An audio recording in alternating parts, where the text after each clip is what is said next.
Welcome everyone to high grades Delhi current affairs series. आज हम discuss करेंगे 3 फरवरी कुछ important current affairs. So let's start.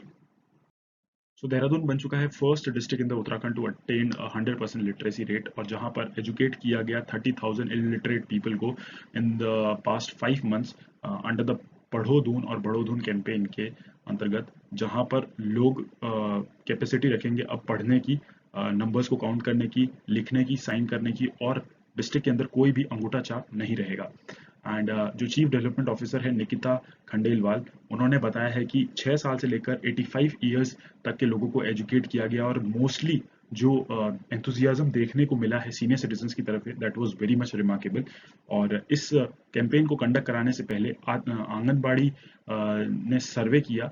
35,361 registrations आए लोगों की तरफ से, जो अपने आप को एजुकेट करवाना चाहते थे इस कैंपेन के अंडर, और उसमें से 30,207 लोगों को एजुकेट कर दिया गया है। एंड जो बाकी के बचे हुए लोग हैं, either they have migrated from that place to some other place, और like they have a mental instability that is going on, और sadly they are not alive in the world now, or the twice registration that happened by mistake and all. Coming to the next, so 8th international silk fair inaugurate किया गया textile minister Smriti Irani ji के द्वारा। It was a virtual event that was organised, and it is one of the biggest silk fair that is happening across the globe. ये एक 5 दिन लंबा fair चलेगा, जिसको ऑर्गेनाइज करा है Indian silk export promotion council की तरफ से, जो मिनिस्ट्री ऑफ टेक्सटाइल के अंदर आती है, और इसको स्पॉन्सर किया गया है डिपार्टमेंट ऑफ कॉमर्स ने। इसके अंदर अभी तक 200 प्लस ओवरसीज बायर ने अभी तक रजिस्टर कर दिया है, और 200 प्लस रिप्रेजेंटेटिव जो होंगे वो इंटरैक्ट करेंगे 100 बिग कंपनीज के साथ, जो कि अभी करंटली एंगेज है in the manufacturing and the trading of the silk and its product. And India के अंदर बहुत सारे वैरायटी के सिल्क पाए जाते हैं, जैसे कि मलबरी, एरी, तैसार एंड मुगा। और इंडिया के अंदर 11 जीआई टैग्स भी मिल रखे हैं to the silk and its product, जैसे कि पंचपल्ली इकात, चंद्रपनाली silk, Mysore, Kanchipuram, Muga, Salem, Arani, Champa silk, Bhagalpur silk, और बनारस, बारकोट एंड सारीज भी जीआई टैग के अंदर आती है। अगर प्रोडक्शन की बात करें तो China is ranking first and India is coming on the second position in the production of silk. Coming to the next news now is Tata group first private company हो जाएगी इंडिया की, जो बिल्ड करेगी military grade aircraft for India.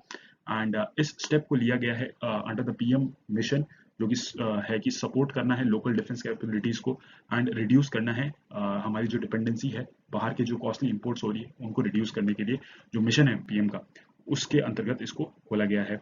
अब जो Tata advance system limited जो है, उन्होंने ये बताया है कि ये जो अपकमिंग एयरक्राफ्ट है वो शोकेस करेगा high altitude with having a twin engine and it can be use for the military use. And इस चीज़ को बताया गया in the defence expo Bangalore के अंदर। एंड इस जेट की स्पेसिफिकेशन देखें तो it is having range of altitude, range जो रहेगा वो 41,000 फीट से लेकर 45,000 फीट तक ये रेंज करेगा। एंड इसकी हाई एल्टीट्यूड कैपेबिलिटी है, ट्विन इंजन एयरक्राफ्ट है, आप इंजन दे सकते हैं यहाँ पर, और यहाँ पर एक तो इंजन रहेगा। एंड मल्टी रोल इसका रहेगा, जैसे कि सिग्नल इंटेलिजेंस से लेकर क्रॉस बॉर्डर सर्वेलेंस तक ही यूज कर सकते हैं। अभी भी इसका फाइनल टेस्टिंग चल रही है, final stage testing in the Germany. And actually एक कंपनी है जिसको एक्वायर कर लिया है टाटा ग्रुप ने, and that company is based upon in the Germany, and उसके इंटेलेक्चुअल प्रॉपर्टी राइट जो है उसको एक्वायर कर लिया है।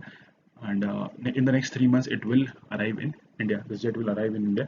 And since the German company was not able to bear the financial strains, और इसकी वजह से वो अपना serial production भी चालू नहीं कर पाए थे, that's why like Tata has acquired it.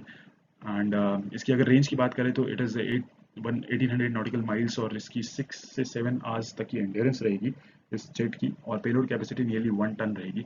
और एक और बड़ी न्यूज़ है कि अगर कैबिनेट कमेटी ऑफ सिक्योरिटी अगर क्लियरेंस दे देती है तो टाटा और एयरबस दोनों मिलकर मैन्युफैक्चर करेंगे C295 ट्रांसपोर्ट एयरक्राफ्ट, जो कि एक बहुत ही one of the biggest transport aircraft manufacture होगा डोमेस्टिकली, अगर ये क्लियरेंस मिल जाता है तो। Coming to the next news now is world wetland day celebrate किया गया ऑन February 2। इसको सेलिब्रेट करने का रीज़न ये है कि इन 1971 February 2 1971 को कंट्रीज ने मिलके साइन किया था एक treaty to protect the world wetland and at the Ramsar Iran. And wetlands के बारे में बात करें तो it is a area which is very rich of moisture, और इसका जो वाटर वगैरह रहता है it is very pollution free, and जो साल के अंदर ये पार्शली या कम्प्लीटली फिल्ड रहता है वो एरिया वाटर से, एंड बहुत ही ज़्यादा एक्सेस ऑफ वाटर वो एब्जॉर्ब कर लेता है ड्यूरिंग द फ्लड्स।